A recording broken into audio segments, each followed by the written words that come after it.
اللجن اللجن اللجن اللجن يا مولا اللجن اللجن اللجن اللجن اللجن اللجن اللجن يا صاحب السماء اللجن. اعوذ باللہ من الشیطان اللعین الرجیم. بسم اللہ الرحمن الرحیم. الحمد للہ وکفی وسلام علی عبادہ الذین اصطفی.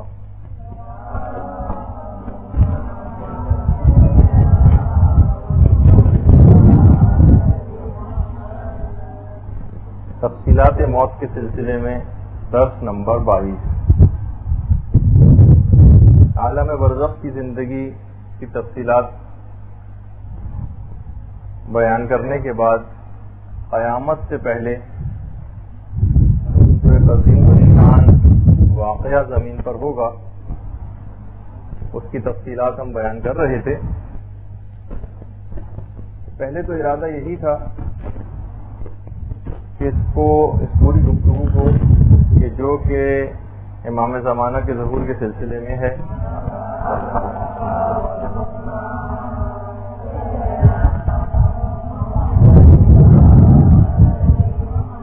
بس ایک نشست میں اس کو مکمل کر دیا جائے، لیکن آپ لوگوں کی دلچسپی کو بھی دیکھتے ہوئے اور پھر یہ کہ جہاں اتنی تفصیل بیان ہو رہی ہے وہاں اتنے عظیم واقعے کو جو رونما ہوگا کیسے تفصیلات کے ساتھ اس کو عرض نہ کریں. تو آج کی گفتگو بھی پوری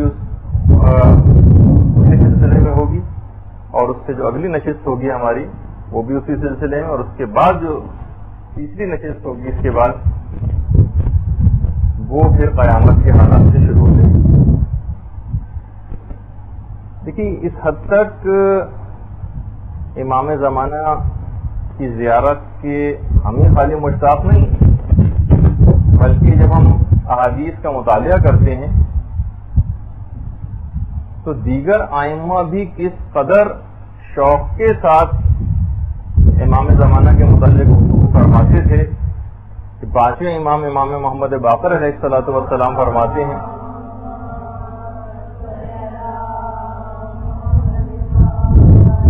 کہ اگر میں ان کے زمانے کو پالوں تو میں ان کی مدد کے لیے خود کو باقی رکھوں گا. یہ پانچویں امام کا جملہ. پیغمبر اسلام نے خود اپنے خطبہ حجۃ الوداع میں مولا کی ولایت کے اعلان کے بعد ظہور قائم سے متعلق کئی باتوں کا تذکرہ کیا تھا. چھٹے امام کو اگر ہم دیکھیں تو چھٹے امام کا وہ جملہ کہ لو ادرکتہ لخدمتہ ایام حیاتی، اگر میں ان کے زمانے کو پالوں تو پوری زندگی ان کی خدمت میں گزار دوں. یہ چھٹے امام جملہ ارشاد فرماتے ہیں. اور چھٹے امام یہ بھی جملہ کہا کرتے تھے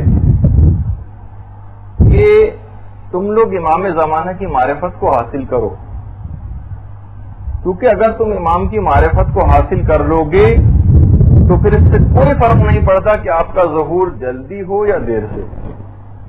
تو مکمل طور پر اپنے آپ کو تیار کر کے رکھنا، اس سے پھر کوئی فرق نہیں پڑے گا. امام کا ظہور جلدی ہوتا ہے دیر سے ہوتا ہے، آپ نے بھی اپنی ذمہ داری پوری کی، اور جلد ہو یا بدیر بہرحال آپ ان کی خدمت میں پھر پہنچ ہی جائیں گے اگر آپ نے اپنی ذمہ داریوں کو پورا کیا. اچھا، پھر چھٹے امام کا وہ جملہ بھی ہے کہ اگر کسی کے دل میں واقعی بہت زیادہ اشتیاق ہو، ویسے تو اس کے کئی طریقے بیان ہوئے ہیں کہ جو شخص بھی ہر نماز صبح کے بعد اور ہر نماز ظہر کے بعد اس طرح سے درود پڑھے گا اللہم صلی علی محمد وعلی محمد وعجل فرجہم، تو وہ اس وقت تک نہ مرے گا جب تک کہ وہ حضرت قائم کو نہ پالے، یعنی ان سے ملاقات ضرور ہوگی. اچھا، اتنا اور بتا دوں کہ علماء نے اس سلسلے میں خاص طور پر بہت سی باتیں بیان فرمائی ہیں. ایک دفعہ پہلے بھی میں نے اس سے پہلے ذکر کیا تھا، بس کہیں الفاظ ذرا گستاخانہ نہ ہو جائیں، لیکن صرف سمجھانے کے لیے، اور جملہ بھی علماء کا ہی کہ ملاقات امام میں کوئی خصوصیت نہیں، رضائیت امام میں خصوصیت ہے. لوگوں کی تمام تر توجہات اس بات پہ مذکور ہو جاتی ہیں کہ بس ہم امام کو دیکھ سکیں، ان کی زیارت کر سکیں، واقعی اس سے بڑھ کر سعادت اور کون سی بات ہوگی. لیکن علماء کا جملہ ہے کہ خالی دیکھ لینا اور ان کی زیارت ہو جانا یہ اتنی بڑی خصوصیت نہیں ہے جتنی بڑی کہ امام آپ سے راضی رہیں. ابو جہل ہر وقت پیغمبر اسلام کو دیکھا کرتا تھا لیکن پیغمبر اس سے راضی نہیں تھے. اس کے مقابلے میں ویسے قرآن کبھی پیغمبر کو انہوں نے یہ نہیں دیکھا، لیکن جب ایک دفعہ آ کر گئے تو پیغمبر کا جملہ یہ تھا کہ مجھے عدن سے خدائے رحمان کی خوشبو آ رہی ہے. تو اس طرح کے جملے بھی ملتے ہیں. تو بہرحال اب کوشش یہ کرنا ہے کہ کوئی بھی ہم ایسا اپنے عمل کو اختیار نہ کریں. بات ابھی آگے چل کر آ رہی ہیں کہ جو امام کو تکلیف پہنچانے والا ہو یا اذیت دینے والا ہو. جو اس سے پہلے کی نشست ہوئی تھی پچھلے ہفتے غالباً، اس میں برادر وسیع امام نے جو آپ کی خدمت میں پیش کی تھی حدیث، جو خود امام زمانہ ہی نے ارشاد فرمائی تھی کہ قد اذانا جو ولاء الشیعہ وہم اخاؤہم. 3 گروہ امام نے بتایا کہ یہ 3 گروہ ایسے ہیں کہ جنہوں نے مجھے شدید اذیت پہنچائی. جو ولاء الشیعہ، شیعوں میں جو جاہل لوگ ہیں، امام کو شدید نفرت ہے جہل سے. وہم اخاؤہم، اور احمق لوگ جو اپنے نفع اور نقصان کی جن کو کوئی پرواہ نہیں ہوتی، ان کو کچھ پتہ نہیں کہ جو اعمال ہم انجام دے رہے ہیں ان کا نتیجہ کیا نکلے گا.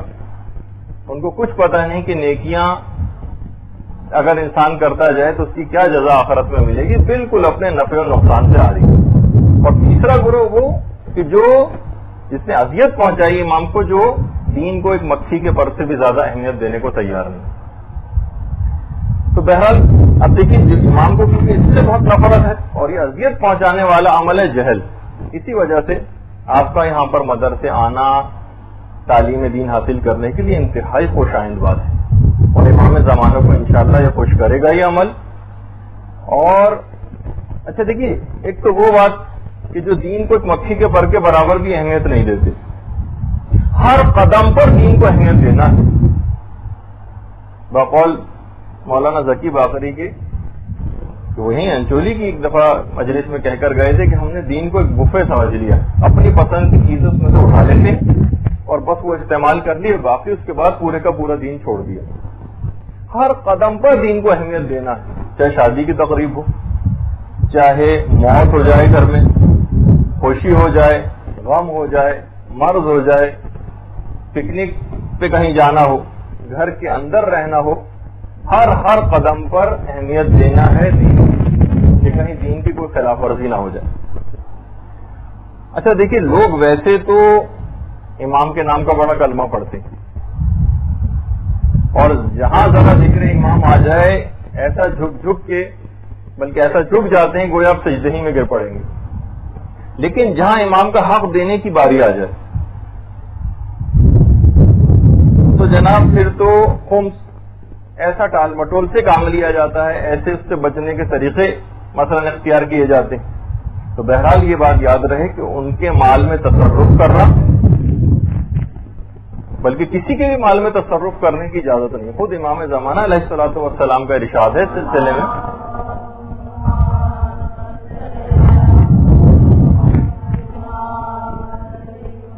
کسی شخص کے لیے بھی یہ جائز نہیں ہے کہ کسی کے بھی مال کو اس کی بلا اجازت استعمال کرے. اور جب ایسا ہے، امام فرماتے ہیں جب ایسا ہے تو پھر کسی کے لیے بات کب جائز ہے کہ وہ ہمارے مال کو ہماری اجازت کے بغیر استعمال کرے اور اس میں تصرف کرے. تو آخر پھر یہ کیسے جائز ہوگا کہ وہ ہمارے مال کو ہماری اجازت کے بغیر اس طرح سے استعمال کرتا رہے. اچھا پھر امام فرماتے ہیں کہ جو مال بھی تم ہمارے پاس لاتے ہو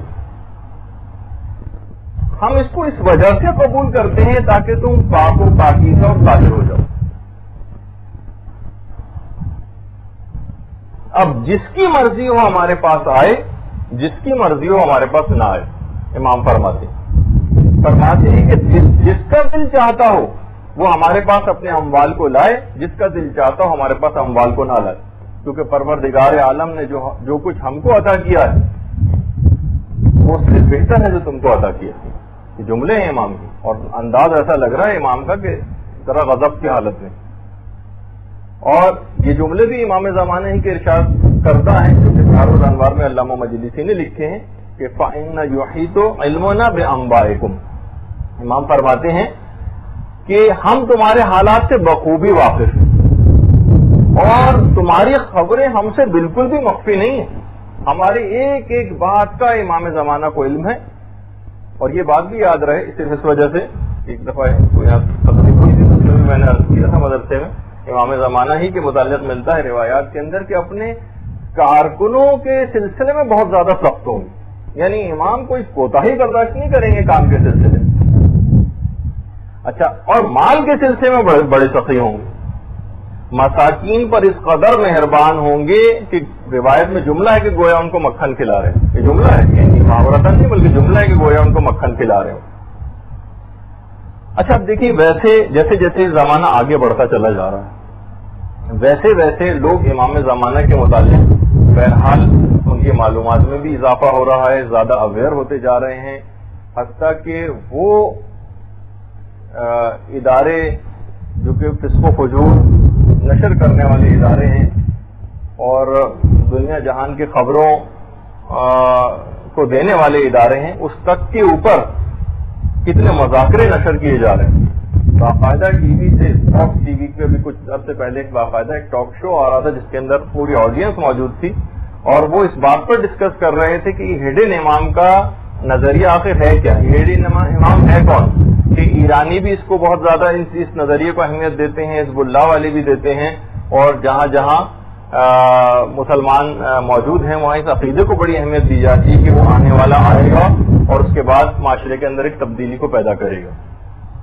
تو بہرحال اب جتنی کتابیں آج کل کے دور میں امام زمانہ پہ لکھی جا رہی ہیں اتنی اس سے پہلے نہیں لکھی گئی، جتنے ادارے اب امام زمانہ کے نام سے قائم ہیں اتنے اس سے پہلے کبھی بھی قائم نہیں تھے۔ خود کراچی کے اندر کتنے دینی مدرسے صرف امام زمانہ کے نام اور القاب سے قائم ہیں، بلکہ اس مدرسے کا نام ہمیں کچھ اور تھا، شروع میں چینج کرنا پڑ گیا کیونکہ اس نام کا ایک اور مدرسہ موجود تھا۔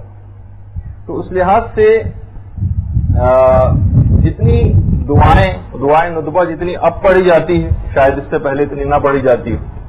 دعائیں سلامتی امام زمانہ اللہم کن لولیک الحجت والی دعا بچے کو آج زبانی یاد ہے، آج سے 30 سال پہلے آپ کو نظر بھی نہیں آئے گا معاشرے کے اندر کہ لوگوں کو یہ دعا اس طرح سے زبانی یاد ہو۔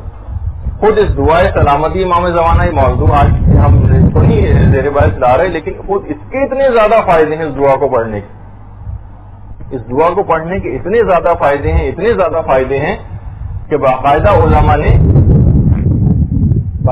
علماء نے تقریباً 90 فائدوں کی فہرست جو ہے وہ مرتب کی ہے، اور ہمارا انشاءاللہ ایک ارادہ ہے کہ اس کا اردو ترجمہ کر کے اور اس کو بھی شائع کیا جائے اور آپ کی خدمت میں پیش کی جائے کہ باقاعدہ صرف یہ اللہم کل ولیک الحجت ابن الحسن والی دعا 90 فائدے ہیں صرف اس دعا کے۔ تو اچھا، اس لحاظ سے مختلف جریدے اور اخبارات وہ سب بھی اس متعلق اب شائع ہونے لگے ہیں۔ ان تمام باتوں سے لگتا یہ کہ خورشید امامت کا طلوع نزدیک تر ہے۔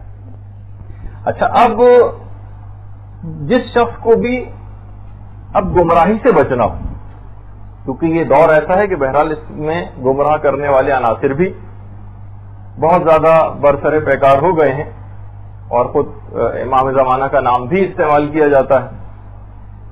تو دیکھیے غیبت صغریٰ میں لوگ جب گمراہی سے جو بچنا چاہتے تھے وہ نوابین اربع جو امام کے نائبین ہوتے تھے ان سے منسلک رہا کرتے تھے۔ تو یعنی دوسرے الفاظ میں علماء نے لکھا کہ پہلے تنظیم وکلائے امام تھی جس سے منسلک رہا جاتا تھا، اب غیبت کبریٰ کے اس دور میں اس تنظیم وکلائے امام کی جگہ تنظیم فقہائے اسلام نے لے لی، اور اب کسی کو بھی اگر کوئی وہ حاصل کرنا ہے رہنمائی تو اس کو چاہیے کہ بہرحال فقہاء علماء اور مراجع سے وہ رجوع کرے اور وہاں سے رہنمائی لے اور اس سے کمتر پہ قناعت نہ کرے، کیونکہ بہت سارے افکار اس انداز سے معاشرے کے اندر آ جاتے ہیں جو گمراہی کا سبب بنتے ہیں۔ تو آپ کہیں سے بھی افکار امام کے متعلق بھی اس طرح سے ملے تو مراجع سے اس کی تصدیق کروا لیا کریں۔ تھوڑی سی اب ہم ان علامتوں کا تذکرہ کریں گے. ویسے تو بے شمار علامتیں اور اتنی علامتیں کہ غالباً شاید 10,000 سے زائد ان کی تعداد ہو جائے اگر سب کو کیلکولیٹ کیا جائے امام کی آمد سے پہلے. لیکن ہم چند ایک علامتوں کا اس لحاظ سے تذکرہ کریں گے جو آج کل کے موجودہ حالات میں نظر آ رہی ہیں، جس کا امکان ہے کہ شاید یہ ان علامات میں سے ہو. ایک تو یہی شدید بارشیں. چھٹے امام کی جو حدیث ہے جس میں امام نے فرمایا کہ ظہور سے پہلے شدید بارشیں ہوں گی اور اتنی شدید بارشیں ہوں گی کہ فصلیں تک خراب ہو جائیں گی. اور یہ بارشیں شروع ہوں گی روایت میں ہے جمادی الثانی کے آخر سے، اور ان کا سلسلہ تقریباً 10 رجب تک رہے گا. روایات میں تقریباً 14 بارشوں کا اس طرح سے تذکرہ آیا ہے. تو انشاءاللہ کبھی اس موقع پر ہم کوشش کریں گے کہ اس کو بیان کریں. کچھ علماء نے کہا کہ بہرحال کہ یہ ظہور سے پہلے کا واقعہ ہے، اور یعنی یہ جو شدید بارشوں کا. کچھ علماء کا یہ کہ روایت سے یہ پتہ چلتا ہے کہ یہ رجب سے پہلے اتنی شدید بارشیں ہوں گی، جس کی ہم تفصیل رجب کے سلسلے میں بیان کریں گے کہ باقاعدہ قبروں پر جو بارشیں پڑیں گی تو اس بارش کے پانی سے قبروں کے اندر جسم نمو پائیں گے اور پھر لوگ قبروں سے مٹی جھاڑتے ہوئے باہر نکلیں گے. وہ پھر اب اس کی ایک الگ تفصیل ہے. اچھا، مولا کائنات علی ابن ابی طالب علیہ الصلوۃ والسلام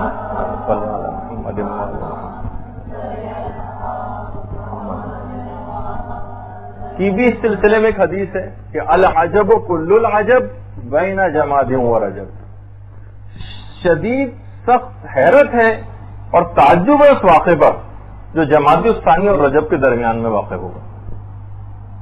اچھا، کچھ علماء جیسے میں نے کہا کہ بارشوں کو ظہور سے پہلے کا واقعہ قرار دیتے ہیں کیونکہ اس سلسلے میں بھی روایات ہیں، اور کچھ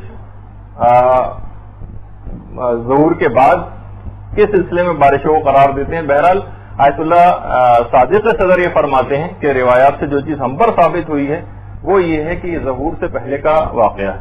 رجب کے سلسلے میں ہو سکتا ہے الگ بارشیں ہوں، لیکن جو علامات ظہور کے سلسلے میں اس میں بھی بارشوں کا تذکرہ آیا.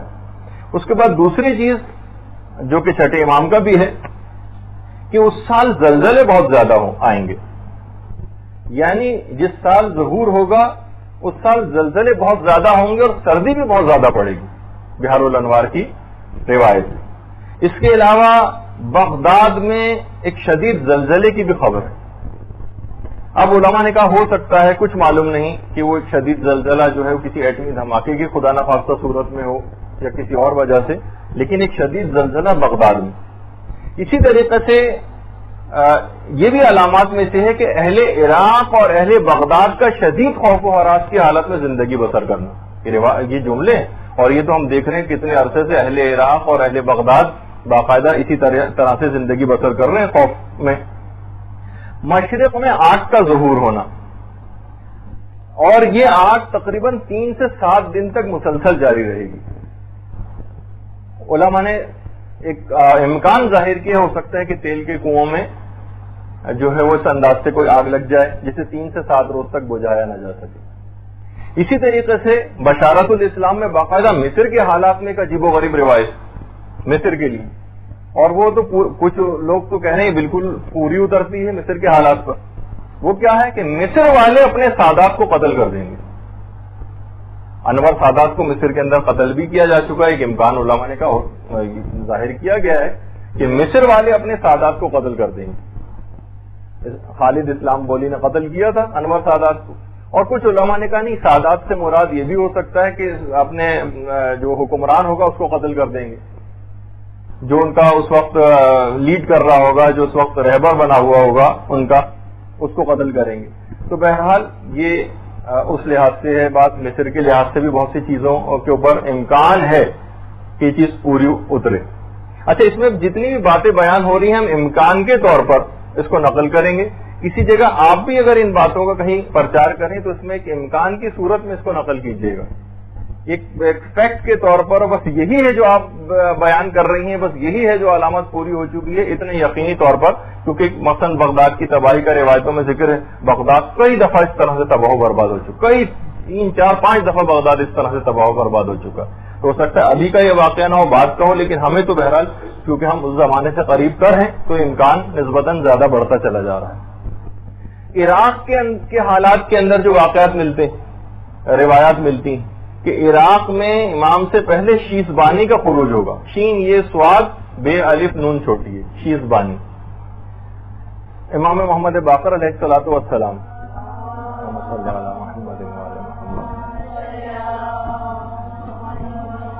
امام سے جب سفیانی کے سلسلے میں لوگوں نے ذکر کیا تو مولا نے کہا کہ ارے تمہارے لیے سفیانی کہاں، اس سے پہلے تو شیزبانی. اچھا، شیزبان ایک شیطان کا نام بھی ہے، اور لغتوں میں شیزبان جو چیونٹی کا نر ہوتا ہے اس کو بھی شیزبان کہا جاتا ہے. شین یہ سواد، بے الف نون، اور نون چھوٹی، شیزبانی ہے جو اس کا نام ہے روایتوں میں. آئمہ اس لقب کو، شیزبانی کو، ظالموں اور جابروں کے لیے استعمال کرتے تھے. اچھا، یہ جو شیزبانی عراق کے اندر آئے گا، روایت میں ہے یہ ہے کہ عراق کے عوام کا بہت ہی زیادہ قتل عام کرے گا، اور جن علماء نے کتابیں لکھی ہیں وہ عراق کا شیزبان انہوں نے صدام حسین کو قرار دیا. اسی طریقے سے ایک اوف اسلمی، این واؤف. اچھا، بہت سے نام ہو سکتا ہے کہ بالکل ایز اٹ از نہ ہو، یہ اس کے طور پر ہوں، لیکن وہ جو منطبق ہو رہی ہے وہ مختلف لوگوں کے اوپر منطبق ہو رہی ہیں چیزیں کے امکان ہے. اوف اسلمی، این واؤف اور اسلمی. چوتھے امام نے اس کا بھی خروج بتایا ہے امام سے پہلے عراق کے اندر، اور یہ بھی بتایا کہ اس کا ٹھکانہ تقرید ہوگا. تقرید خاص جہاں جو اس کا آبائی گاؤں یا علاقہ ہے صدام حسین کا، وہ بھی تقرید تھی. بہار الانوار کی 52ویں جلد میں، اور شیخ طوسی نے اپنی کتاب غیبت کے اندر اس حدیث کو نقل کیا ہے. اچھا، اسی طریقے سے کوفے میں سید کا 70 صالحین کے ساتھ قتل، یہ بھی علامات میں سے بیان کیا گیا. علماء فرماتے ہیں کہ شاید یہ واقعہ، یہ جو قتل ہے، یہ شاید شہید آیت اللہ باقر الصدر پہ صادق آتا ہو، اور ہو سکتا ہے کہ یہ کبھی اور کسی اور دور کے اندر بھی اس واقعے کو دہرایا جائے. علم کے لحاظ سے جو علامت ہے کہ ان قریب امام فرماتے ہیں کہ ان قریب کوفے سے علم اس طرح سے رخصت ہو جائے گا. اچھا، کوفے کے اندر وہ نجف کا علاقہ بھی پورا شامل ہے. اس طرح سے نکل جائے گا علم کوفے سے جس طریقے سے سانپ اپنی کینچ سے باہر آ جاتا ہے، اور پھر ایک دوسرے شہر کے اندر ظاہر ہوگا جس کا نام قوم ہے. وہ علم و فضل کا مرکز بن جائے گا، اور کوئی دنیا کے اندر ایسا نہ رہے گا جب اپنے علم و فضل کو ظاہر کرے گا قوم، کوئی دنیا میں ایسا نہ رہے گا جو دین سے واقف نہ ہو. حتیٰ کہ حجلے عروسی میں بیٹھی دلہنیں بھی دین سے واقف ہو جائیں گی. یہ جملہ ہے، اور یہ واقعہ بھی علماء نے کہا کہ یہ حضرت قائم کے ظہور سے پہلے کا واقعہ ہے. اور صدام حسین نے آپ کو جیسے کہ پتہ ہی ہے کس طرح سے اس علمی مرکز کو تباہ و برباد کرنے کی کوشش کی، اور کتنے نامساعد حالات میں آغا سیستانی وہاں پر حوض علم کو باقی رکھے ہوئے ہیں. لیکن اس سے پہلے جب قوم میں شاہ کا دور تھا تو اس زمانے میں بھی وہاں کے حالات سے دل برداشتہ ہو کے قوم سے طلبہ چھوڑ چھوڑ کے نجف گئے تھے، اور پھر نجف کے حالات میں پھر وہاں سے حوضے سے پھر اب قوم جو ہے وہ دوبارہ اس انداز سے علم جو ہے منتقل ہوا، اور روایات کے اندر یہ چیز بھی آئی ہے. اچھا، اسی طریقے سے حکومت حجاز جو اب سعودی عرب کی جو موجودہ حکومت ہے، ابو بصیر روایت نقل کرتے ہیں چھٹے امام سے، کہتے ہیں جو شخص بھی مجھے حجاز میں عبداللہ کے جانے کی خبر دے گا، میں وعدہ کرتا ہوں اس سے وعدہ کرتا ہوں کہ میں اسے امام زمانہ کے قیام کی خبر دوں گا، ان کی آمد کی خبر دوں گا. جو بھی حجاز میں مجھے عبداللہ کے جانے کی خبر دے گا. اچھا، اور یہ بھی روایات میں آیا کہ اس عبداللہ سے پہلے جو حکمران ہوگا اس کا نام ایک جانور کے نام پر ہوگا، اور وہ آپ کے علم میں بھی ہے، بات مشہور بھی ہوئی کہ جانور جس سے پہلے تھا فہد، اس کے معنی چیتا کے ہیں، اور اس کے بعد جو ہے عبداللہ نام کا جو اب حکمران آیا ہے. اور اس کے بعد امام فرماتے ہیں کہ جب عبداللہ مرے گا تو اس کے بعد عوام کسی ایک شخص پر اکٹھا نہیں ہوں گے، اور روزانہ یعنی حکومت حجاز اتنی متزلزل اور ڈاہا ڈول رہے گی کہ صرف مہینوں کے اندر اور دنوں کے اندر حکومتیں تبدیل ہوں گی. تقریباً 10 اس انداز سے لگتا ہے کہ شہزادے اور جو حکمران ہیں وہ اس طریقے سے قتل ہوں گے، اور یہاں تک کہ معاملہ صاحب الامر کے ہاتھ میں آ جائے گا. اچھا، اللہم صلی علی محمد وعلی محمد. اور اس کے بعد عبداللہ کے قتل کے بعد سالوں پر محیط اس حکومت کا خاتمہ ہو جائے گا، اور اس کے بعد جتنی بھی حکومتیں ہوں گی وہ صرف اور صرف چند مہینے اور دنوں کی مہمان ہوں گی. ابو بصیر نے مولا سے پوچھا چھٹے امام سے کہ مولا یہ بتائیے کہ کیا یہ سلسلہ بہت طولانی ہوگا؟ امام نے کہا ہرگز نہیں، یہ سلسلہ زیادہ دیر نہیں چلے گا، یہاں تک کہ پھر یہ سلسلہ چلتا ہوا صاحب الامر کے ہاتھ میں آ جائے گا. یعنی بہار کی باقاعدہ روایت ہے. تو اس سے معلوم یہ چلا کہ حجاز کا جو آخری حکمران ہوگا وہ عبداللہ نام کا ہوگا، اور اس کے بعد اگر کوئی حکومتیں آئیں بھی شہزادوں وغیرہ کی تو وہ اتنی کم مدت کی ہوں گی کہ بہت جلد یہ سلسلہ ختم ہو جائے گا. عبداللہ کی جو موت کی خبر ہے یہ یوم عرفہ لوگوں کو حج کے ایام میں ملے گی. چھٹے امام یہ جملہ ارشاد فرماتے ہیں کہ لوگ میدان عرفات میں موجود ہوں گے کہ ایک شخص خلیفہ کے مرنے کی آ کر خبر دے گا. جو بھی آ کر خبر دے گا، لگتا ایسا ہے کہ حاجیوں میں سے کوئی ہوگا جس کو یہ بات پتہ چلی کہ وہ خبر کو نشر کر رہا ہوگا. جیسے ہی وہ لوگوں کو خبر دے گا لوگ اس کے اوپر پل پڑیں گے اور اس کو اسی وقت قتل کر دیں گے. لگتا ایسا ہے کہ اس وقت کی جو پولیس یا فوج کے جو لوگ وہاں پر تعینات ہوتے ہیں وہ اس کو فوری طور پر مار دیں گے.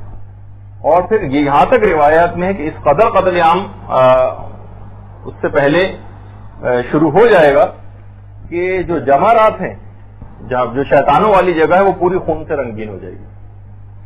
اچھا، اسی طریقے سے رمضان کے بھی کچھ واقعات ہیں. اس سے پہلے ظہور سے پہلے لگتا یہ ہے کہ امت اسلامی اتنی جنگوں، قتل و غارت گریوں اور دہشت گردیوں کے نتیجے میں جو پوری امت ہے وہ کافی کمزور ہو چکی ہوگی، اور اجنبی اور رومی افواج مسلمان علاقوں میں داخل ہو چکی ہوں گی. یہ روایات میں اجنبی اور رومی افواج.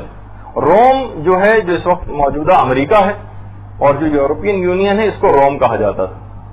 تو اجنبی اور رومی افواج، اجنبی سے مراد ہم اس کو اتحادی افواج کہنے جو مختلف علاقوں سے انہوں نے جمع کر رکھی ہیں، یہ مسلمان علاقوں میں داخل ہو جائیں گی، اور اس کے اندر نیٹو کی افواج وغیرہ بھی شامل ہو سکتی ہیں اگر یہ موجودہ اس کو تطبیق کی جائے کہ موجودہ زمانے میں.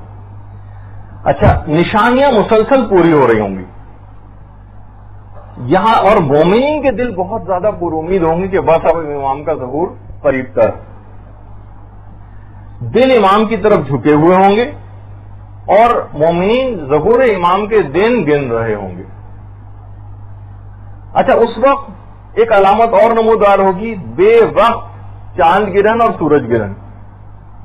ایک تو خیر چاند کی جزوی گرہن کی آج ہی یہ خبر آئی ہے جو کہ شاید 7 ستمبر کو ہوگا، لیکن جو روایات میں جو چیز بیان ہوئی کہ بے وقت چاند گرہن اور سورج گرہن ہوگا. رمضان کی 13 یا 14 تاریخ کو سورج گرہن ہوگا، رمضان کی 13 یا 14 کو، اور 26 یا 27 رمضان کو چاند گرہن ہوگا. اور فلکیات کے تمام اصول بالکل درم برہم ہو کے رہ جائیں گے کیونکہ اس کے برخلاف ہوتا ہے عام طور پر. ایک ہی مہینے کے اندر اتنا قریب قریب چاند گرہن اور سورج گرہن ہوں گے، اور رمضان کی 13 یا 14 کو سورج گرہن ہوگا اور 26 یا 27 رمضان کو چاند گرہن ہوگا. فلکیات کے تمام حسابات بیکار ہو جائیں گے. اور 5ویں امام نے یہ بات بھی ارشاد فرمائی کہ حضرت آدم کے دنیا سے زمین پہ آ جانے کے بعد سے لے کر یہ 2 نشانیاں آج تک کبھی اس سے پہلے پوری نہیں ہوئی ان تاریخوں کے اندر، چاند گرہن اور سورج گرہن. اچھا، جو امام کے جو ظہور کا جو سال ہوگا، ایک تو یہ طاق سال ہوگا، جفت نہیں ہوگا، طاق ہوگا. اچھا، دن جو ہوگا یا تو جمعہ ہوگا یا ہفتہ ہوگا. ہفتے کے دن کے موضوع پہ ابھی ہم تھوڑی سی ایک بات اور کرتے ہیں. اور 10 محرم روز عاشور کے روز امام کا ظہور ہوگا. اچھا، ابو بصیر سے جو روایت ہے وہ یہی ہے کہ اسی سال جب امام کا ظہور ہوگا ایک تو 10 محرم عاشورے کا روز ہوگا، جمعہ یا ہفتہ ہوگا. اچھا، جمعے کے دن جو زیارت حضرت حجت اس کا بھی یہ جملہ ہے کہ کہ یہ روز جو روز جمعہ ہے امام اس میں آپ کا ظہور متوقع ہے. اس سے بھی اندازہ ہوا کہ اصل جو ہوگا وہ دن روز جمعہ ہی ہوگا. آیت اللہ خراسانی نے اپنی کتاب مہدی منتظر میں فرماتے ہیں کہ کیلنڈروں کا اور تاریخ کا جائزہ لینے کے بعد جو چیز ہم پر بالکل ثابت ہو گئی ہے وہ یہ ہے کہ 61 ہجری کا جو عاشورہ تھا وہ روز جمعہ کو واقع ہوا تھا. جس میں واقع کربلا ہوا تھا 61 ہجری میں وہ روز جمعہ کو ہوا تھا. اور تقویم کے اعتبار سے اگر ہم دیکھیں تو 23 رمضان کو اگر جمعہ ہو تو اگلے سال کا عاشورہ بھی جمعے کو پڑے گا. یہ بالکل ثابت شدہ بات ہے. تو اس لحاظ سے جس حدیث کے اندر ہفتے کے دن کا ذکر آیا ہے آیت اللہ خراسانی فرماتے ہیں وہ اتنی قابل اعتنا نہیں ہے اور یہ واقعیت کے خلاف رکھتی ہے، اگرچہ ہفتے کی اس روایت کو بھی چھٹے امام سے نقل کیا گیا ہے. لیکن آیت اللہ خراسانی فرماتے ہیں کیونکہ واقعیت کے بالکل خلاف لگ رہی ہے حدیث، ہو سکتا ہے کہ راوی کو اشتباہ ہوا ہو اور اس نے جمعے کے بجائے ہفتہ نقل کر دیا، ہو سکتا ہے. تو بہرحال جو مسلم الثبوت ہے وہ ہے کہ روز جمعہ ہوگا، طاق سال ہوگا، عاشور کا دن ہوگا اور محرم الحرام کا مہینہ ہوگا جس میں امام ظہور کریں گے. اچھا ایک اور روایت بھی ہے چھٹے امام سے، میں صرف بات بیان کر کے اور ذرا تیز رفتاری سے آگے بڑھوں گا کہ جمعے کا دن ہوگا، عاشورہ ہوگا، اور ایک چھٹے امام کی ایک اور روایت بھی ہے کہ اس دن روزے نوروز کا دن بھی ہوگا، وہ یعنی 21 مارچ ہوگی. یہ چھٹے امام سے روایات ہیں سلسلے میں. لیکن آیت اللہ خراسانی فرماتے ہیں کہ یہ روایات کافی اعتبارات سے اپنی سند اور متن کے اعتبار سے کافی ناقابل اعتبار ہے. تو بہرحال نوروز کی بات کو تو تقریباً رد کر دیا گیا. تو جو بالکل ثابت شدہ ہے وہ وہی تاریخیں جو میں نے اس سے پہلے ابھی ذکر کی. اچھا اس کے بعد ندائے آسمانی جس کا ہم نے پچھلی دفعہ ذکر کیا تھا، چھٹے امام یہ فرماتے ہیں کہ اصل میں جو ندائے آسمانی جو آسمانی آواز آئے گی یہ دو اوقات میں آئے گی. ایک تو ابتدائے رات میں آئے گی اور دوسری آواز آخر رات میں آئے گی. حشام بن سالم اس نے مولا سے پوچھا کہ مولا یہ آخر ہوگا کیسے؟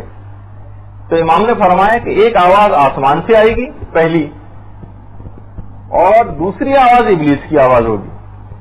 راوی نے کہا کہ مولا ہم اس کو جدا کیسے کریں گے، اس میں کیسے پہچانیں گے کون سی آواز صحیح؟ امام نے فرمایا وہ اس آواز کو پہچان جائے گا کہ جس نے پہلے اس کا ذکر سنا ہوگا. بہار الانوار کی 52ویں جلد کے اندر یہ والی حدیث ہے کہ پہچانیں گے کیسے. دیکھیے اب آپ کو اس وقت پتہ چل رہا ہے نا، جو پہلی والی آواز ہوگی وہی برحق آواز ہوگی، اگرچہ کچھ اس کی نشانیاں اور بھی ہیں کہ ہم کیسے پہچانیں گے جو ابھی آگے چل کر آ رہی ہیں. اچھا جو ابن مسعود کی جو پیغمبر اسلام سے جو روایت ہے، جو میں نے اس سے پہلے بھی پچھلی گفتگو میں عرض کی تھی کہ 15 رمضان کی شب جمعہ کو ایک زوردار آواز آئے گی کہ جو ہر سوتے ہوئے شخص کو اٹھا دے گی. کھڑا ہوا شخص بیٹھ جائے گا، عورتیں جو پردے دار عورتیں وہ گھروں سے باہر نکل آئیں گی اس آواز سے گھبرا کر.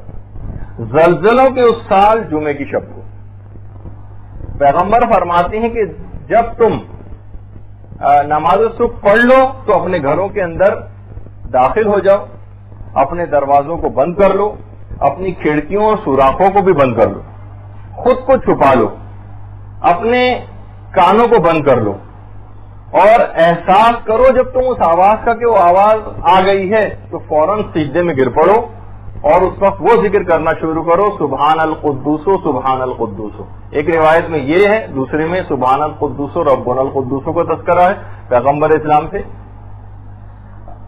پیغمبر فرماتے ہیں جو بھی یہ ورد کرے گا اس آواز کے وقت وہ نجات پا جائے گا، اور جو اس ورد کو نہیں کرے گا وہ ہلاک ہو جائے گا. مقطوطہ ابن حماد میں پوری تفصیل ہے اس روایت کی کہ جو پیغمبر اسلام نے ارشاد فرمائی. شیعہ علماء کے نزدیک یہ جو آسمانی آوازیں ہیں ان کی تعداد تقریباً 8 ہے، اور سنی جو مدارک ہیں ان کے اندر بھی تقریباً کم و بیش 8 آوازوں کا ہی تذکرہ ہے، جس میں سے جو رمضان کی جو آوازیں ہیں وہ تو بالکل حتمی ہیں. لیکن علماء نے کہا کہ کیونکہ مختلف اوقات بیان ہوئے ہیں روایات کے اندر ان آوازوں کے، تو شاید یہ اشتباہ ہو گیا ہو کہ ان آوازوں کی تعداد 8 ہے. کیونکہ ایک آواز کے لیے روایت میں ہے کہ وہ رجب میں آئے گی، دوسری کہ رمضان میں آئے گی، تیسری ہے کہ محرم کے مہینے میں آئے گی، اس طرح سے مل ملا کے تقریباً 8 بن جاتی ہیں۔ اور جو سفیانی کا خروج ہوگا یہ آسمانی آوازوں اور آسمانی نداؤں کے بعد ہوگا، یہ بات یاد رکھیے گا۔ اچھا، محرم میں ان آسمانی آوازوں کے بعد ظہور امام میں فقط 6 مہینے باقی رہ جائیں گے، صرف 6 مہینے، اور اس کے بعد پھر امام کا ظہور ہوگا۔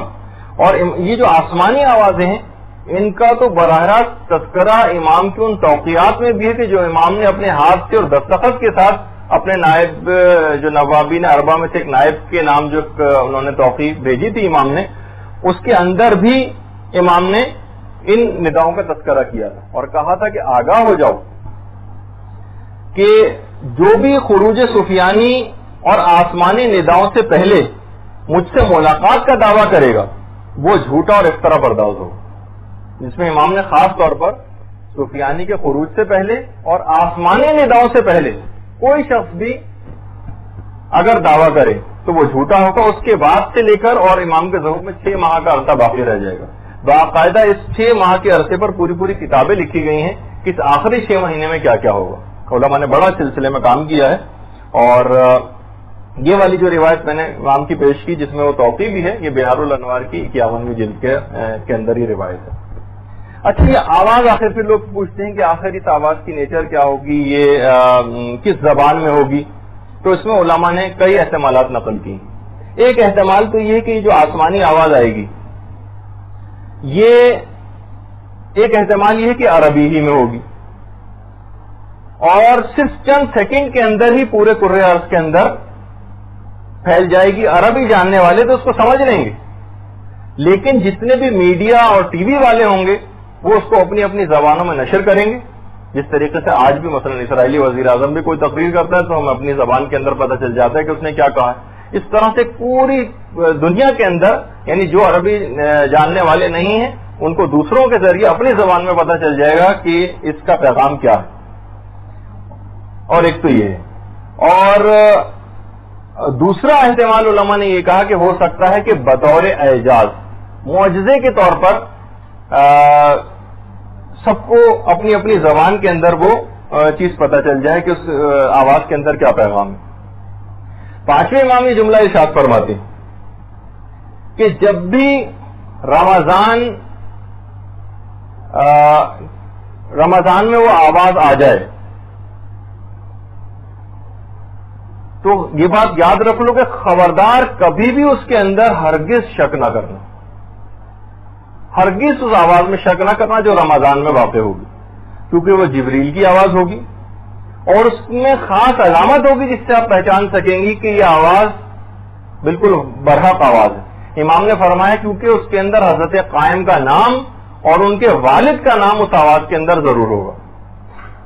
ہر شخص اس آواز کو سن لے گا، حتیٰ کہ روایات میں ہے کہ پردے میں بیٹھنے والی عورتیں اپنے شوہروں اور بھائیوں کو مجبور کریں گی، اپنے والد اور بھائیوں کو مجبور کریں گی کہ وہ اس آواز پر لبیک کہیں اور جائیں، مجبور کریں گی کیونکہ انہوں نے اس متعلق سن رکھا ہوگا کہ جو یہ پہلی آواز اس کے بعد جو بھی فوراً نکل جائے گا، قدم آگے بڑھا دے گا، وہ پہنچ جائے گا اور اس سعادت کو حاصل کرے گا، اور جو لوگ رہ جائیں گے وہ کچھ عرصے بعد، کیونکہ باقاعدہ روایت کے اندر جو روٹ بتایا گیا ہے امام کا، کبھی وہ آگے چل کے شاید اس کا تذکر آئے گا کہ اس میں یہ ہے کہ پاکستان کے بھی کچھ علاقوں سے امام گزریں گے، اس میں ایک ملتان کے علاقے کا بھی تذکرہ، وہاں سے گزریں گے اور ساحلی علاقوں سے ہوتے ہوئے عراق کی طرف جائیں گے۔ تو کراچی کیونکہ بالکل ساحلی، تو ایک احتمال ہے کہ شاید امام اس جگہ سے بھی گزرے، تو وہ بعد میں وہ مومنین ان امام کے ساتھ اس موقع پر ملحق ہو سکیں گے۔ خیر اس کی تفصیل انشاءاللہ اپنے موقع پر آئے گی۔ اچھا، اب زرارہ جو چھٹے امام کے راوی ہیں نقل کرتے ہیں چھٹے امام سے کہ مولا آخر ہم حق و باطل کی جو مختلف آوازیں آئیں گی اس میں ہم تمیز کیسے کریں گے؟ امام نے اس میں ایک اور طریقہ بھی بتایا، کہا کہ جو بھی ہمارے احکامات پر عمل کرنے کا عادی ہوگا اس کو خود بخود یہ پتہ چل جائے گا کون سی آواز حق ہے، یعنی وہ شک و شبہ کا شکار نہیں ہوگا، وہ تو پہلے سے امام کے احکامات پہ عمل کرنے کا عادی ہی ہے، اور جو بالکل دین کو کوئی اہمیت ہی دینے کو تیار نہیں ہوتا اور امام کے حکم پر عمومی زندگی میں عمل نہیں کرتا، اس وقت بھی وہ شک و شبے کا شکار ہو جائے گا، اور کچھ عجب نہیں کہ وہ دوسری آواز کی طرف نہ لبیک کہہ دے اپنے ایمان کی کمزوری کی وجہ سے۔ تو بہرحال اچھا، پھر امام نے یہ بھی کہا کیونکہ ہمارے ان شیعوں کو قبل از وقت روایات کے ذریعے ان دونوں آوازوں کا پہلے سے علم ہوگا، اس وجہ سے وہ پہچان جائیں گے، اور احادیث میں باقاعدہ ان آسمانی آواز کو سننے کے بعد کچھ اعمال کا بھی تذکرہ آیا ہے کہ جب وہ آسمانی آواز سن لیں تو پھر آپ خدا کا شکر ادا کریں اور باقاعدہ شکر کے نوافل ادا کریں، 2 رکعت یا 4 رکعت نماز پڑھیں کہ وہ کیونکہ اس کے بعد امام کا ظہور بہت قریب ہوگا، فقط 6 مہینے کا عرصہ درگزر رہ جائے گا۔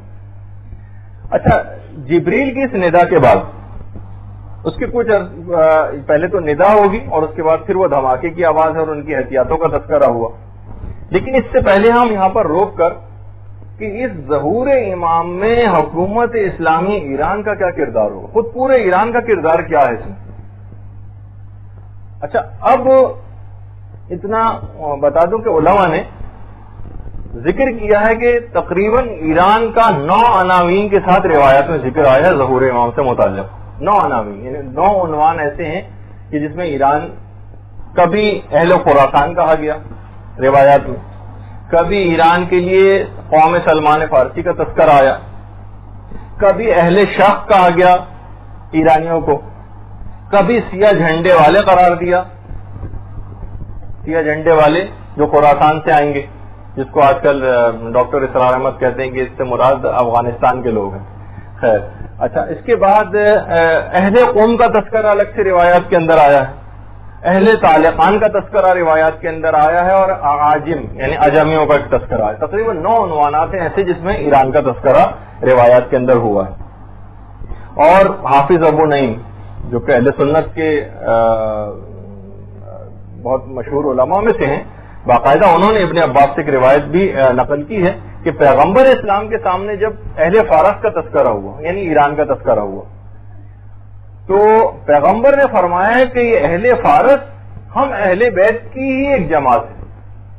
یہ جملہ ہے، حافظ ابو نعیم نے بھی اس کو نقل کیا ہے کہ اہل فارس ہم اہل بیت کی جماعت، اور باقاعدہ سنن ترمذی اس کی تو 5ویں جلد کے اندر ابو ہریرہ سے روایت کہ پیغمبر کے سامنے جب اہل عجم کا تذکرہ ہوا، اہل عجم کے موالیوں کا یعنی جو محبت کرنے والے ہیں لیکن عجمی ہیں، اس زمانے میں عجم ایران کو کہا جاتا تھا، حالانکہ اس زمانے میں تو ایران مکمل طور پر کافر تھا، اور اس کے بعد پھر جب اہل بیت وہاں پر گئے اور اس کے بعد پھر وہاں پر شیعت کی ابتدا ہوئی، تو پیغمبر کے سامنے جب اہل عجم کے موالیوں کا اور چاہنے والوں کا تذکرہ ہوا تو پیغمبر نے فرمایا، اب دیکھیے سنن ترمذی کی روایت کہ خدا کی قسم بالتحقیق میں ان لوگوں پر تم لوگوں سے زیادہ بھروسہ کرتا ہوں۔ یہ پیغمبر کے جملے ہیں اہل فارس کے لیے، اپنے صحابیوں سے مخاطب ہو کے پیغمبر فرما رہے ہیں خدا کی قسم بالتحقیق میں ان لوگوں پر تم لوگوں سے زیادہ بھروسہ کرتا ہوں۔ ظہور کی راہ کو ہموار کرنے میں 2-3 شخصیات کا امام کے ظہور سے پہلے روایت میں بڑا تذکرہ ہوا اور آپ سنتی بھی رہتی ہیں۔ ایک تو سید خراسانی کا تذکرہ ہے، جن کو ایک اور نام بھی آیا ہاشمی خراسانی۔ اگر یہ دونوں الگ الگ شخصیات بھی ہوں علماء نے کہا تو پھر 3 شخصیات اس طرح سے ہو جائیں گی، سید خراسانی، ہاشمی خراسانی اور شعیب بن صالح تیسری شخصیت۔ اور ان سے بھی پہلے روایات میں سید خراسانی سے پہلے ایک حکومت اسلامی کے قیام کی نوید سنائی گئی ہے جو ایک مرد قوم کی قیادت میں ہوگی۔ علماء نے کہا کہ بہرحال اس وقت یعنی احتمال یہ ہے کہ خراسانی سید زادہ اسلامی حکومت کا سربراہ تو بن چکا ہے اور اب شعیب بن صالح کا انتظار ہے۔ اچھا، مولا کا ایک اور روایت بھی ہے جس میں امام نے فرمایا بہار میں ہے کہ جب 3 حالتیں نمودار ہو جائیں تو پھر تو فتح و کامیابی کا تم انتظار کرنا۔ ان 3 میں سے ایک یہ ہے، وہ ہے خراسان سے سیاہ پرچموں کا ظہور ہونا۔ اچھا، خراسان سے مراد یہ بات یاد رکھی کہ پورا ایران اس سے مراد ہے۔ اچھا، اب سیاہ پرچموں کا بلند ہونا خراسان سے کیونکہ خراسان قدیم جغرافیے کے اعتبار سے ایک وسیع اور عریض علاقہ ہے. خراسان ایک حصہ روس میں بھی ہے، ایک حصہ افغانستان میں ہے اور ایک حصہ ایران میں. مشہد بھی اسی کے اندر شامل ہے. اچھا، ابو بصیر نے چھٹے امام سے ہے کہ ایک سید جو ذریت اہل بیت سے ہوگا وہ ظہور امام سے پہلے حکومت کو قائم کرے گا اور آپ کی حکومت کے لیے ایک تمہیدی کام کرے گا. وہ سید زادہ احکامات اسلامی میں بے انتہا سختی سے کام لے گا، کوئی رشوت اور سودے بازی نہ کرے گا، کسی سے کوئی رعایت نہ کرے گا، دوستی اور اقربا بربری سے بالکل اجتناب کرے گا اور حکم خدا میں بہت سخت ہوگا. علماء نے اس سے مراد امام خمینی کی ذات گرامی کو لیا اور بالکل ایک ایک لفظ، ابھی آگے چل کے ایک اور روایت آ رہی کہ پورا ایک ایک لفظ امام خمینی پہ پورا اترتا ہے اور آج تک کبھی قوم کے کسی فرد کے اوپر اس انداز سے یہ چیز پوری نہیں اتری. اچھا، امام خمینی تو اپنا دور بہرحال گزار گئے. اب جو پیش کرنے والا ہوں امام موسیٰ کاظم علیہ الصلوۃ والسلام سے ہے. اللہم صلی علی محمد وعلی محمد. اور بحار الانوار کی 60ویں جلد کے اندر اس روایت کو کہ قوم سے ایک مرد ظاہر ہوگا جو لوگوں کو حق کی دعوت دے گا، اس کے گرد اس کی قوم اکٹھی ہو جائے گی، ان کے دل فولاد کی طرح سے سخت ہوں گے، تند و تیز ہواؤں کے جھکڑ ان کو ہلا نہ سکیں گے، نہ وہ لوگ جنگ سے اکتائیں گے اور نہ ہی وہ لوگ بزدل ہوں گے، خدا پر بھروسہ کرتے ہوئے ہوں گے اور عاقبت تو فقط پرہیزگاروں کے لیے. یہ جملہ ہے امام کا. اور عفان بصری جو ایک راوی ہیں چھٹے امام سے ذکر کرتے ہیں کہ تم جانتے ہو، امام نے فرمایا کہ اس کا نام قوم کیوں رکھا گیا ہے. دیکھیے ہم ایران کے اس کا تذکرہ کر رہے ہیں کہ ظہور امام میں ایران کا کیا کردار ہوگا. عفان بصری سے چھٹے امام فرماتے ہیں کہ تم کو پتا ہے کہ اس کا نام قوم کیوں رکھا گیا ہے؟ کیونکہ قوم کے لوگ قائم آل محمد کے ساتھ اکٹھے ہوں گے، آپ کے ساتھ قیام کریں گے، اس پر مستقیم ہوں گے اور خدا ان کے ذریعے حضرت حجت کی مدد فرمائے گا. 60ویں جلد بحار الانوار کی اس میں پوری اس طرح سے روایات موجود ہیں. اچھا، اس کے ساتھ ہی اگر ہم دیکھیں تو خراسان کا بھی آپ نے تذکرہ سنا، اس سے تو مراد پورا بھی مراد ہے ایران. اسی طریقے سے تہران والوں کا بھی تذکرہ روایات کے اندر آیا ہے. چھٹے امام کی خدمت میں باقاعدہ شہر جو رے کے نام سے تھا، رے کو موجودہ تہران کہا جاتا ہے. رے کا جو یہ سمجھنے کے لحاظ سے ایک تو شہر رے یہ پرانا ایک لحاظ سے جو نام ہے اس کو موجودہ تہران کہا جاتا ہے. کہا کہ مولا ہم رے سے تعلق رکھتے ہیں. امام نے فرمایا مرحبا بے اخواننا من اہل القوم، میرے یعنی خوش آمدید ہو، ویلکم. امام نے کہا بے اخواننا، میرے بھائیوں کو جو کہ اہل قوم ہیں. انہوں نے کہا مولا نحنو من اہل الرے، ہم تو لیکن رے سے تعلق رکھتے ہیں. امام نے پھر یہی جملہ کہا مرحبا بے اخواننا من اہل القوم. انہوں نے پھر کہا مولا ہم رے سے تعلق رکھتے ہیں. امام نے پھر وہی جملہ استعمال کیا اور کئی جملے اس طرح سے بار بار ہوئے. علماء نے کہا کہ اس کے معنی یہی ہیں کہ امام ان سے یہ کہہ رہے تھے کہ بہرحال یعنی ایک لحاظ سے موجودہ زمانے کے اندر بھی نظر آتا ہے کہ بہرحال کہ اہل قوم ہی کے خط کے اوپر پورا اس وقت ایران، چاہے وہ ریک تہران کا علاقہ ہو یا کچھ، تو امام نے بار بار ان کو قوم کے مردوں کے طور پر ہی ان کو خوش آمدید کہا، کیونکہ پورا ایران اس وقت قوم کا جو خط ہے اور جو راستہ ہے اس کے اوپر گامزن. اچھا، اسی طریقے سے امام نے انہی لوگوں سے پھر کہا کہ اللہ کا بھی ایک حرم ہے جو کہ مکہ ہے، پیغمبر اسلام کا ایک حرم ہے جو کہ مدینہ ہے، امیر المومنین کا ایک حرم ہے جو کہ کوفہ ہے، اور ہم اہل بیت کا بھی ایک حرم ہے اور وہ شہر قوم ہے. اور عنقریب ہماری اولاد میں سے ایک خاتون معظمہ فاطمہ کے نام سے ہوں گی جو وہاں پر دفن ہوں گی. جو شخص بھی ان کی زیارت کو جائے گا اس پر جنت واجب ہو جائے گی. درود بھیج دیجیے محمد علیہ.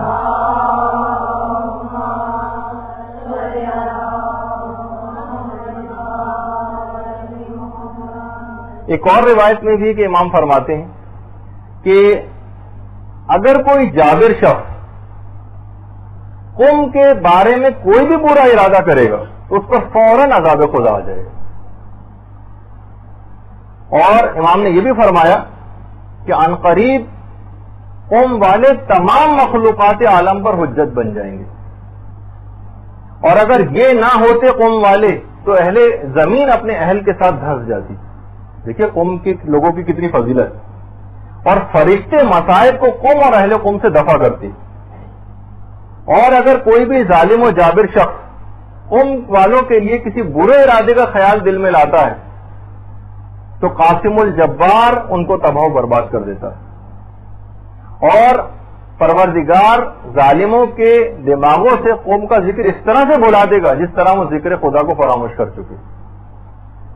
تو بہرحال اچھا, اس سے پہلے جیسے کہ ابھی میں نے اس سے پہلے تذکرہ کیا تھا اہل خراسان کا, تو اس میں سیاہ پرچموں کی بھی آمد تھی. اور فرمایا امام نے کہ یہ جب سیاہ پرچم لے کے اہل خراسان نکلیں گے تو ان کو کوئی شے واپس نہیں پلٹائے گی یہاں تک کہ ان پرچموں کو الیاء قدس پہ نصب کر دیا جائے گا.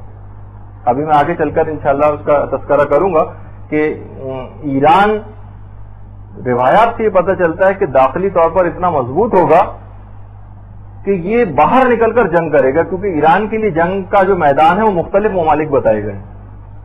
اچھا, اب امام احمد ابن حنبل نے بھی یہ جو قوم کے سلسلے میں جو روایات تھیں جو بھی میں نے پیش کی ان کو اپنی مسند کے اندر, اور جو ابن کثیر ہے انہوں نے نہایا میں اس کو باقاعدہ مستند روایات میں سے قرار دیا خراسان وغیرہ کے متعلق جو بھی باتیں ہیں. اچھا, یہ پھر روایات یہ ہے کہ جھنڈے جب نکلیں گے خراسان سے اور یہ خود ضرور پہنچ کر رہیں گے چاہے راستے میں کتنی ہی رکاوٹیں کیوں نہ آئیں, یہ ضرور بے ضرور وہاں پہنچیں گے. اچھا, سیاہ پرچموں والوں کے متعلق یہ بھی بات آئی کہ ان کی ٹوپیاں بھی سیاہ ہوں گی. روایات میں ہے کہ خراسانی سید اپنی رہبریت کے دور میں اپنی افواج کا جو کمانڈر ان چیف ہے شعیب بن صالح کو یا صالح بن شعیب کو مقرر کرے گا, جس کا تعلق تہران سے ہوگا یعنی شہر رے سے. اور اس کے بعد اسی شعیب بن صالح یا صالح بن شعیب کو امام اپنی افواج کا بھی کمانڈر مقرر کریں گے. اچھا, اسی طرح سے میں نے کہا کہ ہم ایران کا تھوڑا سا تذکرہ کر رہے ہیں کہ بہت زیادہ یہ بہت مرکزی حیثیت ہے ایران کی ظہور امام میں. کنز العمال جو اہل سنت کی بڑی معتبر کتاب ہے اس کی 7ویں جلد میں, اور علامہ جلال الدین سیوطی نے بھی اس روایت کو لکھا ہے جو امیر المومنین علی ابن ابی طالب علیہ الصلوۃ والسلام سے.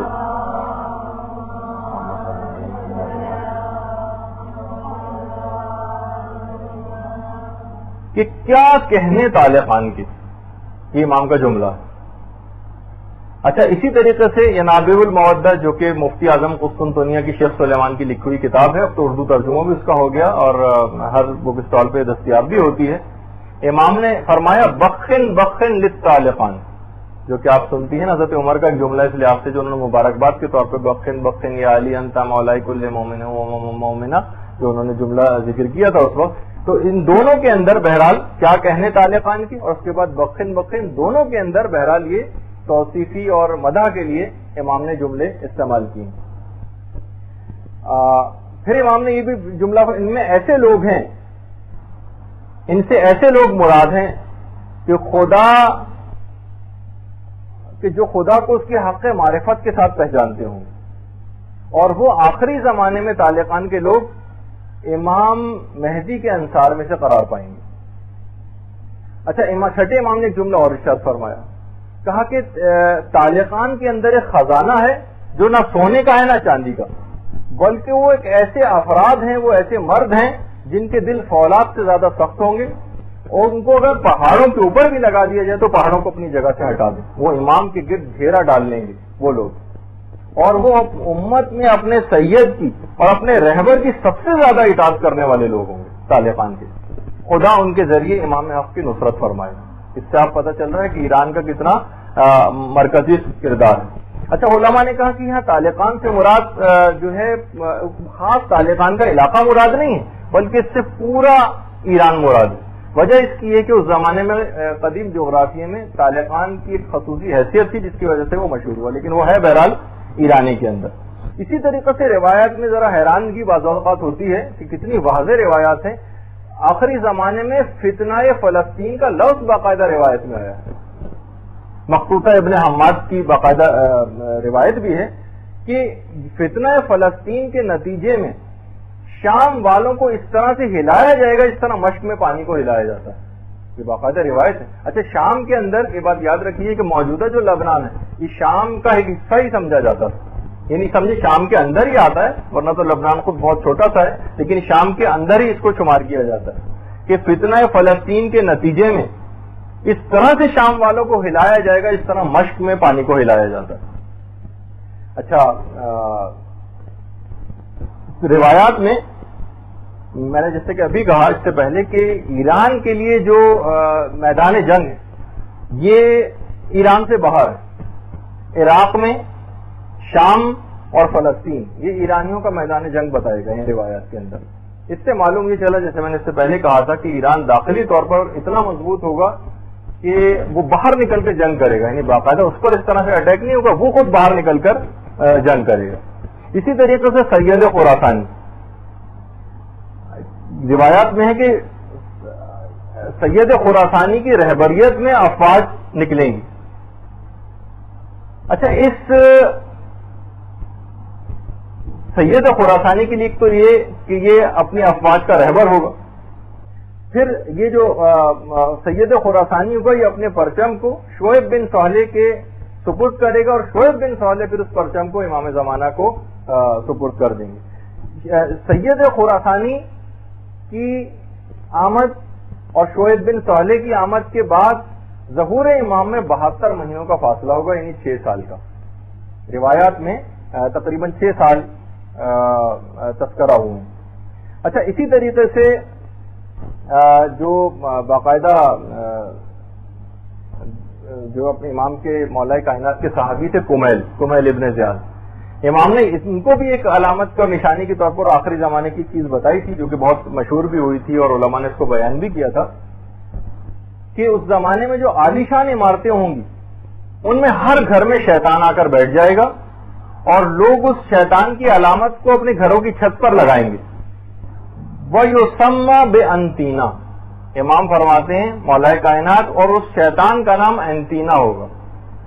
کتاب الملاحم والفتن کی روایت ہے باقاعدہ کہ خود امام نے یہ جملہ ارشاد فرمائے کہ اس زمانے میں ہر گھر میں شیطان آ کر بیٹھ جائے گا اور شیطان کی اس علامت کو لوگ اپنے گھروں کی چھت پر لگائیں گے. وَيُسَمَّى بِأَنْتِينَا, اور اس کا نام انتینا ہوگا. اس زمانے کے علماء نے جو پچھلا دور تھا باقاعدہ پوری کی پوری ڈکشنریاں کھنگال ڈالنی, انتینا نام کی کوئی چیز نہیں ملی. اور امام کا ایک جملہ اور بھی تھا اسی ملاحم والفتن, کتاب الملاحم والفتن کی روایت ہے کہ امام نے جملہ ارشاد فرمایا جس پہ باقاعدہ کتابوں کو شائع کرنے والوں نے نوٹ لکھا کہ یہ روایت صحیح نہیں لگتی. کہا کہ آخری زمانے میں لوگ آلات موسیقی کو اپنی جیبوں میں ڈال کر پھرا کریں گے. اور علماء زمانے کے جو تھے کہا کہ ممکن نہیں, اس زمانے میں جو بڑے بڑے آلات ہوتے ہیں کیسے ممکن ہے کہ اس کو لوگ جیب میں ڈال کر پھریں. اور پھر یہ بھی ہے روایات کے اندر آخری زمانے میں کہ اہل روم کی مداخلت اتنی زیادہ, اہل روم فلسطین کے معاملے میں اتنی زیادہ مداخلت کریں گے کہ ان کی افواج اس علاقے کے اندر آ جائیں گی. اچھا اتنا اور بتا دیا جائے کہ بہرحال وہ جو آپ سنتی ہیں کہ دنیا کی تقریباً 1/3 آبادی 1/3 یہ ظہور امام سے پہلے ہلاک ہو چکے گی جنگوں کے نتیجے میں. لیکن اس میں بہرحال ایک علماء نے جو اس کے اندازے قائم کیے ہیں روایات سے کہ یہ جو دنیا کی 1/3 آبادی ختم ہوگی یہ امریکہ اور یورپی ممالک کی ہوگی. ایشیا اور مشرق وسطیٰ کے علاقے کے اندر اتنی تباہی نہیں ہوگی کہ جتنی کہ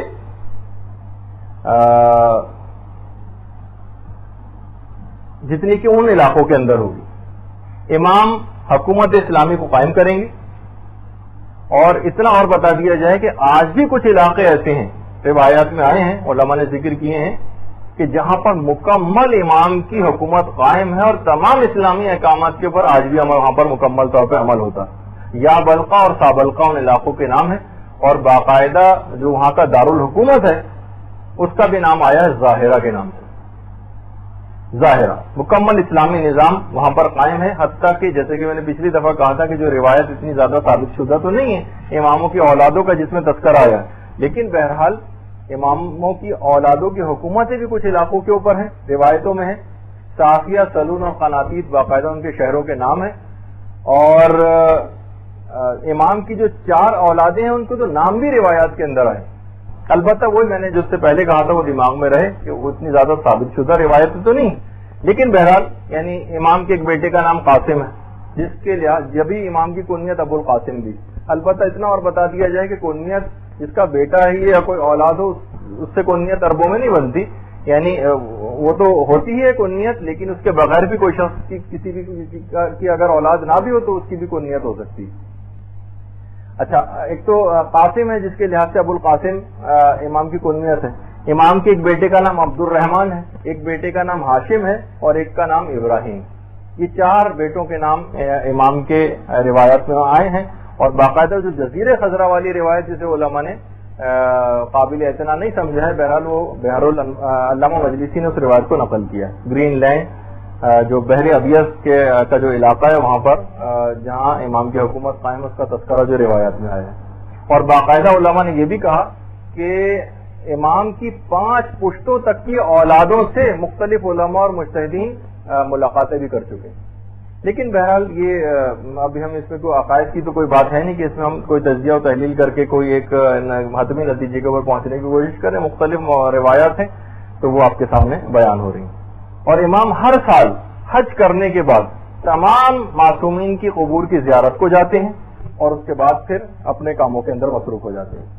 اچھا، جس وقت امام کا ظہور ہونے والا ہوگا، یہ بھی ایک بڑا ایک دلچسپ ذکر آیا ہے روایات میں کہ جب یہ اس وقت آسمانوں کی ایک عجیب کیفیت ہوگی، آسمانوں کی غیبت نعمانی میں بھی ہے اور بحار الانوار کی 52ویں جلد میں بھی ہے کہ چھٹے امام جملہ ارشاد فرماتے ہیں کہ شب جمعہ جب جس دن ظہور ہونے والا ہوگا، شب جمعہ فرشتے دنیا کے آسمان پر نازل ہوں گے، ایک فرشتہ دنیا کے آسمان پہ نازل ہوگا، اور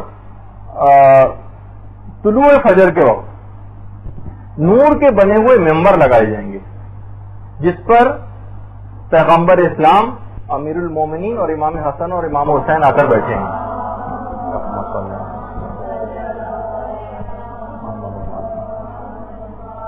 ان کے اطراف میں تمام انبیاء ہوں گے، خالص مومنین ہوں گے، صالحین ہوں گے، اور فرشتے اکٹھے ہو جائیں گے ان ممبروں کے گرد۔ آسمانوں کے دروازے کھول دیے جائیں گے۔ باقاعدہ جس وقت زوال کا وقت ہوگا تو پیغمبر اسلام اپنے پروردگار سے مناجات کرنا شروع کریں گے، اے رب تیرے وعدے کے پورا ہونے کا وقت آ گیا، اے رب آپ کے وعدے کا کیا بنا جو آپ نے اپنی کتاب میں کیا ہے۔ اور پھر پیغمبر اسلام سورہ نور کی 55ویں آیت تلاوت کریں گے، اور یہی بات اس کے بعد فرشتے اور انبیاء بھی پروردگار سے کریں گے۔ اس کے بعد روایت میں ہے کہ پیغمبر اسلام مولائے کائنات امام حسن اور امام حسین سجدے میں گر جائیں گے اور فرمائیں گے، اے رب اپنا غضب نازل فرما، تیرے حریم کی بہت ہتک ہو چکی ہے، تیرا احترام پامال کیا جا چکا ہے، اور تیرے چنے ہوئے بندوں کو قتل کیا جا چکا ہے، تیرے صالح بندوں کو ذلیل و رسوا کیا جا رہا ہے، اور اس کے بعد ان کی اس مناجات کے بعد پروردگار جو چاہے گا وہ کرے گا، اور وہی دن وقت معلوم ہے۔ یہ روایات کے اندر جملے آئے۔ اچھا، ان نداؤں کے بعد یہ جو آسمانی آوازیں آئیں گی، اس کے بعد لگتا یہ ہے کہ حکومت حجاز بہت کمزور ہو چکی ہوگی۔ جتنے بھی مسلمان ہوں گے وہ مکے میں امام کے منتظر ہوں گے، اور بڑی طاقتوں کی جو ایجنسیاں ہیں یہ امام زمانہ کو ڈھونڈ رہے ہوں گے۔ اچھا، علماء نے لکھا کہ آسمانی آوازیں ان کو اس کام پر آمادہ کریں گی۔ ابھی سے مذاکرے ٹی وی کے اوپر آنے لگے ہیں باقاعدہ ان لوگوں کے، آسمانی آوازیں ان کو اس بات پر آمادہ کریں گی کہ وہ امام کو ڈھونڈیں۔ اچھا، امام کے جو انصار ہوں گے وہ مکے میں سرگرم عمل ہوں گے، اور حتیٰ کہ حکومت حجاز کی افواج کے اندر جو مومنین ہوں گے اور جو نیک اور صالح لوگ ہوں گے وہ بھی امام کا انتظار کر رہے ہوں گے۔ محرم سے پہلے جو حج کا مہینہ آئے گا اس میں سارا گراؤنڈ ورک مکمل کر لیا جائے گا، اور اس کے بعد جب 30 ذی الحجہ ہوگی تو امام اپنے خاص آدمی کو ابتدائی طور پر اپنا ایک پیغام دے کے مکے بھجوائیں گے کہ تم جاؤ اور اس پیغام کو حاجیوں کو پڑھ کر سناؤ. وہ پیغام کو بھی پڑھنا ہی شروع کریں گے امام کے وہ خاص شخص کے. خفیہ ایجنسیوں کے جو لوگ اور جو وہاں پر موجود لوگ ہوں گے وہ ان کے اوپر ٹوٹ پڑیں گے اور اس نوجوان کو وہیں خانہ کعبہ کے ذہن میں بے دردی کے ساتھ شہید کر دیا جائے گا. اور انہی کا نام ہے نفس زکیہ. ان کو وہاں پر اس سے یہ لگتا ہے، اور ان کی خیر ان کو رکن اور مقام کے درمیان اس انداز سے شہید کیا جائے گا. اور ان کی شہادت دردناک جو شہادت ہوگی اس کا اثر زمین و آسمان میں بہت پڑے گا. اس سے یہ لگتا ہے علماء نے کہا کہ حکومت حجاز اس کے بعد اتنی کمزور ہو چکی ہوگی کہ وہ اتنی وحشت زدہ ہوگی کہ وہ ذرا سا موقع ہی نہیں لینے دے گی. مثلا وہ گرفتار بھی کر سکتی تھی اس شخص کو، لیکن وہ موکلاہٹ کے اندر کہ جو بھی امام زمانہ سے متعلق کوئی بات کرے اسے فوراً قتل کر دو. تو اس وجہ سے اس موکلاہٹ کے اندر قتل کر دیا جائے گا. باقاعدہ اس نفس زکیہ، اس پاک و پاکیزہ نفس رکھنے والے نوجوان کا نام بھی روایات میں آیا ہے، محمد ابن حسن. ان کی شہادت میں اور امام کے ظہور میں چھٹے امام فرماتے ہیں فقط 15 دن کا فاصلہ ہوگا. یعنی تقریباً 23 سے 24 ذی الحجہ کو وہاں آ کر یہ پیغام پڑھیں گے اور شہید ہوں گے، اور 10 محرم صرف 15 روز کا فاصلہ امام کے ظہور میں رہ جائے گا. روایت میں جملہ یہ کہ ان کی شہادت کے بعد پھر اتنے زیادہ لوگ آمادہ ہو جائیں گے کہ باقاعدہ امام کو مکے اس طریقے سے لایا جائے گا جس طریقے سے شب زفاف دلہن کو لے کر لایا جاتا ہے. یعنی اس طرح سے امام کو خاص پروٹوکول کے ساتھ لایا جائے گا. روایات میں یہ بھی ہے.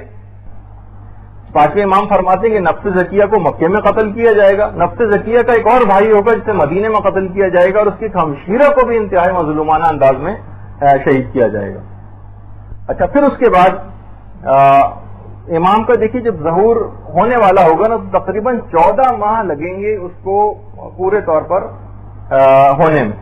پہلے 6 مہینے تو خوف و ہراس کے ہوں گے جس میں امام ظاہر نہیں ہوں گے، صرف امام پوشیدہ رہتے ہوئے اپنے لوگوں کی رہنمائی کر رہے ہوں گے. آخری 8 ماہ پھر اس کے بعد مکے کے اندر پھر باقاعدہ پورا روٹ ہے کہ مکے سے پھر مدینے امام جائیں گے اور اس کے بعد پھر عراق جائیں گے اور اس کے بعد پھر قدس کی طرف جائیں گے، کیونکہ امام کا پہلا ہدف اس کے بعد قدس کی آزادی ہوگا. امام کے دور میں روایات میں ملتا ہے کہ امام خاص طور پر عالم اسلام کی وحدت کے سلسلے میں بہت کام کریں گے، بلکہ رومیوں کے ساتھ، یہ جو سمجھیں جس کو ہم موجودہ امریکہ یا یورپین یونین کہا جاتا ہے، امام باقاعدہ ان کے ساتھ ایک پیس ٹریٹی کو بھی سائن کریں گے. یعنی باقاعدہ ایک دم سے ان کے حملہ نہیں ہوگا، بلکہ ایک معاہدے صلح کی قرارداد کے اوپر دستخط کریں گے، جسے کچھ عرصے کے بعد یہ لوگ خود رومی جو ہوں گے یہ خود اس معاہدے کو توڑ دیں گے، اور اس کے بعد پھر جنگ وغیرہ شروع ہوگی اور حضرت عیسیٰ کی آمد کا بھی ایک سلسلہ شروع ہوگا جو ہم انشاءاللہ اگلی اس میں ذکر کریں گے. آیت اللہ خراسانی انہوں نے باقاعدہ کہا کہ جس وقت امام کا ظہور ہونے والا ہوگا تو کوہ ذی طویٰ جو ہے مکے کا ایک پہاڑ ہے، جو ہم نے آج کلاسز کے اندر یہاں کی طالبات کو دکھایا بھی تھا، امام اپنے 313 اصحاب کے ساتھ مکے کے اس پہاڑ سے مکے کی طرف تشریف لے کر آئیں گے. اب جیسے ہی امام مسجد الحرام پہنچیں گے امام اپنے صحابی کو حکم دیں گے. امام کا ایک صحابی گفتگو کرنا شروع کرے گا لوگوں سے، اے لوگوں جس ہستی کی جو ہستی تم کو مطلوب تھی وہی ہستی یہاں پر موجود ہے، جن کی تلاش میں تم سرگردہ تھے یہ وہی ہستی ہیں جو تمہارے سامنے ہے، اور تمہیں یہ اسی چیز کی دعوت دیں گے جو پیغمبر اسلام نے تم کو دعوت دی. جیسے وہ یہ جملہ کہے گا وہ شخص لوگ فوراً امام کی طرف بڑھیں گے. لگتا وہی ہے کہ وہی خفیہ ایجنسیاں اور حکومت کے لوگ وہ امام کی طرف بڑھیں گے کہ امام کو نفس زکیہ کی طرح سے شہید کر دیں اسی وقت فوراً. لیکن امام کے انصار اور اصحاب اس وقت ایک دفاعی لائن بنا دیں گے اور ان کو بالکل ان کو قابو پا لیں گے ان لوگوں کے اوپر، اور وہ کچھ نہ کر سکیں گے امام کے خلاف. اس کے بعد پھر امام کا خطبہ شروع ہوگا جو آپ نے پچھلی گفتگو میں سنا تھا. پھر اس کے بعد امام کا خطبہ ختم ہوگا اور اس کے بعد امام بہت غمگین آواز میں خانہ کعبہ کے صحن میں سورہ نمل کی 62ویں آیت پڑھیں گے، امن یجیب المضطر اذا دعاہ ویکشف السوء. کون ہے وہ ذات کہ جب کوئی پریشان حال اس کو پکارتا ہے تو اس کی پریشانی کو دور کرتا ہے، وہ اس کی سنتا ہے.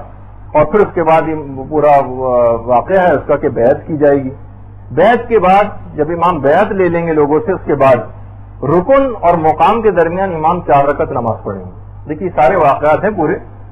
4 رکعت نماز پڑھیں گے مکے میں اس وقت ایک عجیب و غریب کیفیت ہو جائے گی. مکے میں ہر ایک شخص ایک دوسرے سے سوال کر رہا ہوگا آخر یہ کون شخص ہے جس نے ظہور کیا ہے, یہ اتنی بڑی خلقت اس کے ساتھ کون ہے. لوگ ایک دوسرے سے اس انداز کی باتیں کر رہے ہوں گے اور کہہ رہے ہوں گے کہ یہ علامتیں تو ہم نے اس سے پہلے کبھی نہیں دیکھی جو ہمیں علامتیں اس وقت نظر آ رہی ہیں. باقاعدہ کتاب بشارت الاسلام میں بھی ہے, یوم الخلاص میں بھی ہے, الزام الناصب میں مکے کی پوری کیفیات کا تذکرہ ہے جو اس وقت ہو رہی ہوں گی. اچھا, امام کا ظہور یہ جس وقت ہو رہا ہوگا اتنا سلامتی کے ساتھ ہوگا, اتنی سلامتی کے ساتھ ہوگا کہ اس وقت کوئی خون نہیں بہے گا.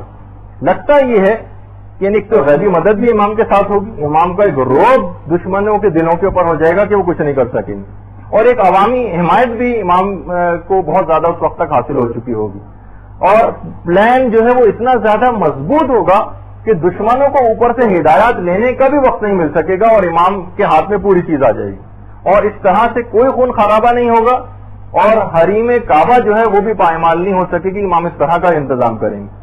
اچھا, اس وقت بڑی خبر رساں ایجنسیاں جو ہوں گی یہ ان کی پوری کوشش یہ ہوگی کہ امام کی اس خبر کو کسی طریقے سے چھپائیں, اور وہ یہ لوگوں کو تاثر دینے کی کوشش کریں گے کہ بھائی اس سے پہلے بھی اس طرح کے بہت سارے واقعات ہو چکے ہیں اور لوگوں نے اس طرح کے دعوے کیے ہیں, لیکن ہم نے ان کے اوپر پہلے بھی قابو پایا اور اس دفعہ بھی ہم ان پر قابو پا لیں گے.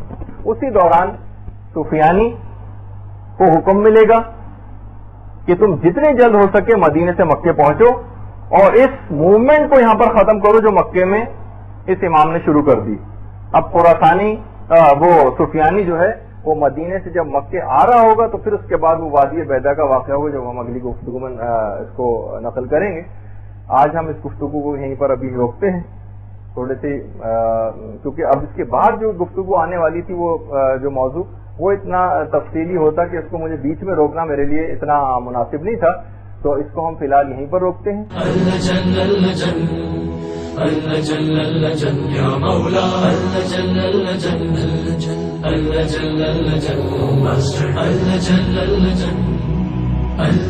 يا صاحب السماء